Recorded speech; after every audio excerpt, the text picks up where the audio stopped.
हजरात, बड़ी अजीबोगरीब बात है। हमास की डेलीगेशन आज रूस पहुंच चुकी है।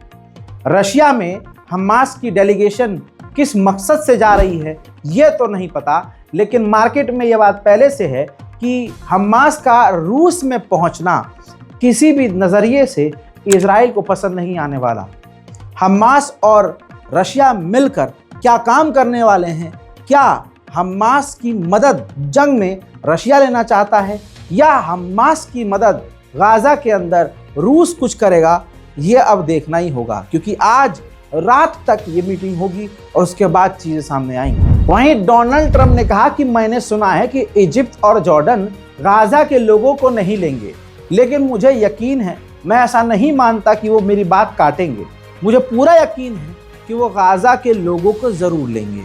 अब दोस्तों, बात हकीकत है, ये खुद जॉर्डन, इजिप्ट, सऊदी अरब, यूएई, बहरीन, कतर, ये सब अमेरिका के ही गुलाम हैं। ये अमेरिका के अगेंस्ट कुछ कर ही नहीं सकते, ये आका है अमेरिका इन सबका। अब खुद देखिए, इजिप्ट के राष्ट्रपति सीसी ने डोनाल्ड ट्रंप को इनवाइट कर दिया है कि आइए। एक तरफ राष्ट्रपति बुला रहे हैं ट्रंप को, दूसरी तरफ इजिप्ट के जो विदेश मंत्री हैं वो कह रहे हैं कि हमारे पास पूरा प्लान, क्लियर विजन है कि हम गाज़ा को बनाएंगे बिना गाज़ा को अपने यहाँ, गाज़ा के लोगों को बिना अपने यहाँ लिए हुए। उधर नेतन्याहू अमेरिका पहुंच चुके हैं और अमेरिका में जाने के बाद उन्होंने मीडिया को खुद बताया कि मिडिल ईस्ट को लेकर और ख़ासकर ईरान को लेकर ट्रंप और हम आपस में बात करेंगे।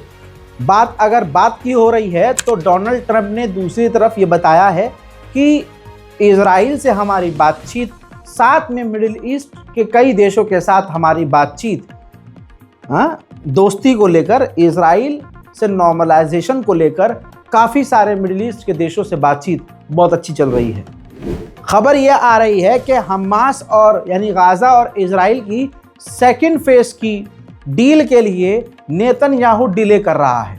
नेतन्याहू फिलहाल हमास से किसी भी तरह से आगे की डील करने के लिए कतरा रहा है। इस वक्त ये वो टाइम आ गया है जब हमास और इजराइल को सेकंड फेज की बातचीत करनी थी, लेकिन इस वक्त नेतन्याहू इग्नोर करते हुए बातचीत तमाम अमेरिका पहुंच गया है और अपनी टीम खुद इजराइल कतर नहीं भेज रहा है, क्योंकि कतर के अंदर ही हमास और इजराइल की बात होती है, लेकिन इजराइल कतर अपनी टीम नहीं भेज रहा। उधर नेतन्याहू ने डोनाल्ड ट्रंप से कहा है कि बाइडन ने हम पर आर्टिफिशियल इंटेलिजेंस की चिप इस्तेमाल करने के लिए बैन लगा दिया था, हम उस चिप का इस्तेमाल नहीं कर पा रहे थे, लिहाजा आप उस चिप पर से बैन हटाइए ताकि हम और मजबूत हों और आर्टिफिशियल इंटेलिजेंस चिप का इस्तेमाल कर सकें। उधर जॉर्डन का किंग भी 11 फरवरी को संभावना है कि अमेरिका पहुंच सकता है। हजरात मोहतरम, ये जॉर्डन और इजिप्ट जहां सामने से कह रहे हैं कि हम गाज़ा के लोगों को नहीं लेंगे, वहीं डोनाल्ड ट्रंप के बयान पर जिस तरह से ये बिदकना शुरू हुए हैं और मचलना शुरू हुए हैं, उछल उछल कर अब अमेरिका से बात कर रहे हैं, ये इस बात का अंदेशा है कि ये सामने झूठ बोल रहे हैं, अंदर अंदर अमेरिका का ही ये साथ देंगे।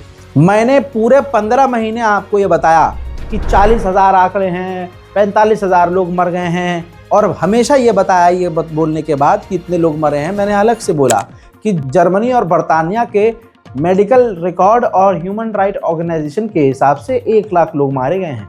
लेकिन अब गाज़ा की अथॉरिटी ने ऑफिशियली कह दिया है कि 40-45 हज़ार नहीं बल्कि 60,000 फिलिस्तीनी गाज़ा में मारे गए हैं, लेकिन हज़ारों की अभिलाष नहीं मिली है। वो बात अलग है कि गाज़ा के अंदर मदद जा रही है, लेकिन तस्वीरें बता रही हैं कि अभी भी पीने के पानी और साफ़ पानी की किल्लत गाज़ा को हो रही है। गज़ा के अंदर शायद ही कोई मस्जिद अब बची हो, लेकिन टूटी हुई शहीद मस्जिद के मलबे पर अजान दी जा रही है, नमाज कायम करो। अल्लाहु अकबर, अल्लाहु अकबर, अल्लाहु अकबर, अल्लाहु अकबर, अशहदु अल्ला इलाहा इल्लल्लाह। उधर एक खूबसूरत मंजर वो है जब गाजा के नॉर्थ के इलाके में रहने वाले लोग वापस नॉर्थन गाजा पहुंच रहे हैं। दुख की बात यह है कि अब ये जा तो रहे हैं लेकिन वहां पर इनका कुछ बचा नहीं है। टूटे और उजड़े हुए दिल से वहां पहुंच रहे हैं, अपनों को खोकर वहां पहुंच रहे हैं। सीने में हजारों जख्म हैं लेकिन फिर भी चेहरे पर अब मुस्कान।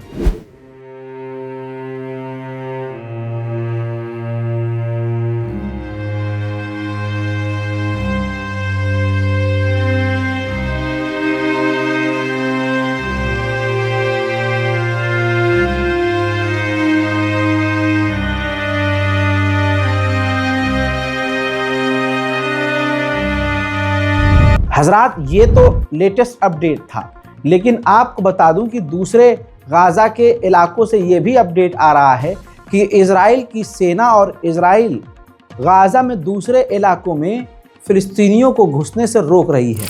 हजरात, फ्रांस में एक मैच के दौरान ये तस्वीर सामने आई। 2 फिलिस्तीनी समर्थकों ने ग्राउंड पर उतरकर फिलिस्तीन का झंडा लहरा दिया। अब फ्रांस क्या ही कर सकता था।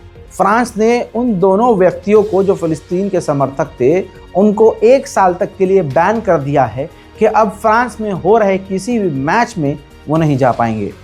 मेरे दोस्तों, तुर्की का दोगलापन ये देखिए।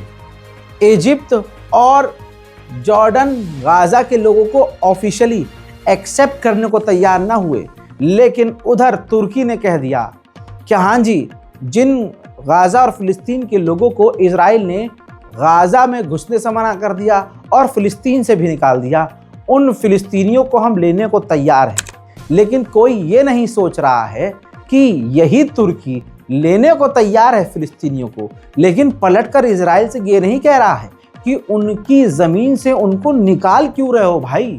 या गाजा, नॉर्थन गाजा या सेंट्रल गाजा या वेस्ट बैंक, कहीं तो उनको मकान दो।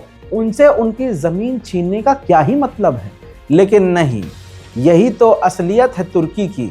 सामने से अच्छा बनने की कोशिश करता है लेकिन शैतानी अमल इसके बता देते हैं कि ये दोगला है। मेरे दोस्तों, डोनाल्ड ट्रंप ने साउथ अफ्रीका के ऊपर कई तरह के प्रतिबंध लगा दिए हैं, बहाना ये लगाते हुए कि वहाँ पर भेदभाव किया जा रहा है, कई अल्पसंख्यक समुदाय के साथ बुरा बर्ताव किया जा रहा है।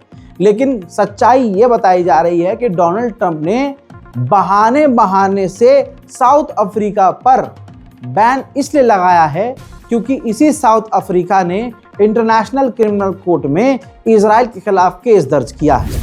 तो खुन्नस कहीं से तो बहाने से निकालनी है। उधर साबित हुआ है कि इटली के न्यूज़ एडिटर और जर्नलिस्ट जो सीनियर हैं, उनके फ़ोन को इजराइल के हैकिंग सॉफ्टवेयर के द्वारा, जासूसी सॉफ्टवेयर के द्वारा नज़र रखी गई, हैक किया गया और उन पर पूरी तरह से 24 घंटे नज़र रखी गई है।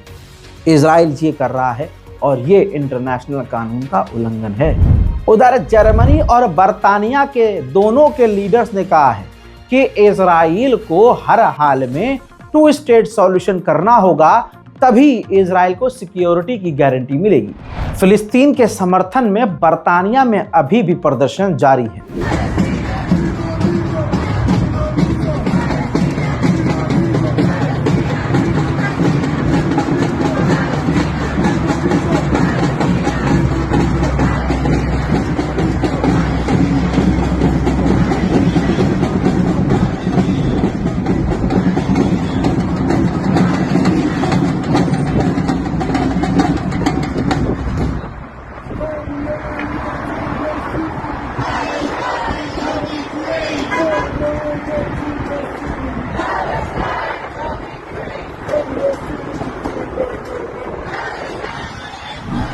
मिशिगन में बहुत बड़ी यूनिवर्सिटी है, अमेरिका का एक शहर है मिशिगन।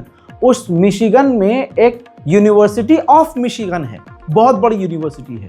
उसको 2 साल के लिए सस्पेंड कर दिया है गवर्नमेंट ने। गवर्नमेंट से कोई उसका ताल्लुक 2 साल तक नहीं होगा, क्योंकि मिशिगन यूनिवर्सिटी जो है वो फिलिस्तीन के समर्थन में उतरी हुई थी। हजरात मोहतरम, इजराइल के सैनिकों को नफरत झेलनी पड़ रही है। ये पोस्टर देखिए, ये पोस्टर ऑस्ट्रिया की सड़कों, गलियों और चौराहों पर लगा है, जिसमें एक इजराइल का सैनिक है और पोस्टर पर लिखा है कि वांटेड है, इसने वॉर क्राइम किया है और ये हो सकता है कि हमारे मुल्क ऑस्ट्रेलिया में मौजूद है। यमन के हुथीज अंसारुल्लाह ने साफ तौर से कह दिया है कि अगर इजराइल ने लेबनान और गाजा में सीज फायर को तोड़ा तो हम तैयार हैं दोबारा से इजराइल पर हमला करने के लिए। साथ में उन्होंने ये भी कहा कि अमेरिका चाहता है जितने भी मिडिल ईस्ट में अरब मुस्लिम देश हैं, अमेरिका की वो गुलामी करें और अमेरिका जैसे कहे उनकी बात माने। बात बिल्कुल सही है। देखिए, खबर ये आ रही है कि हसन नसरुल्लाह का जो जनाजा है, उनकी लाश है, वो टेम्परेरी तौर पर ईरान में तेहरान में दफनाई गई है, लेकिन इसी महीने में कुछ ही दिन के अंदर नसरुल्लाह की लाश को, उनके जनाजे को ईरान से निकाल कर लेबनान की सरजमीन में दफनाया जाएगा। उधर हिजबुल्लाह के लीडर जो ईरान में हैं, उन्होंने साफ कहा है कि हमारे पास अग्रेशन के खिलाफ, दुश्मन के हमलों के खिलाफ बहुत सारे ऑप्शन हैं, कई तरह की चीज़ें इस्तेमाल करने के लिए हमारे पास ऑप्शन हैं। मौका लगा और हमें अगर मौका दिया गया तो फिर हम इस्तेमाल करेंगे। उधर ये लेबनान का वीडियो है जिसमें आप देखेंगे कि इजराइल के सैनिक उन लेबनान के लोगों के ऊपर ओपन फायर कर रहा है जो लोग अपने मकानों में जा रहे हैं और अपने खंडरों में जा रहे हैं, जिनके घरों को इजराइल ने तोड़ दिया है। अब जिन जिन इलाकों से इजराइल की सेना बाहर गई है, उन इलाकों में लेबनान के लोग वापस अपने घरों की तरफ जा रहे हैं।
हजरात, मिडिल ईस्ट स्पेशल रिपोर्ट में इतना ही। इस रिपोर्ट को शेयर कीजिए, चैनल को सब्सक्राइब कीजिए। जय हिंद।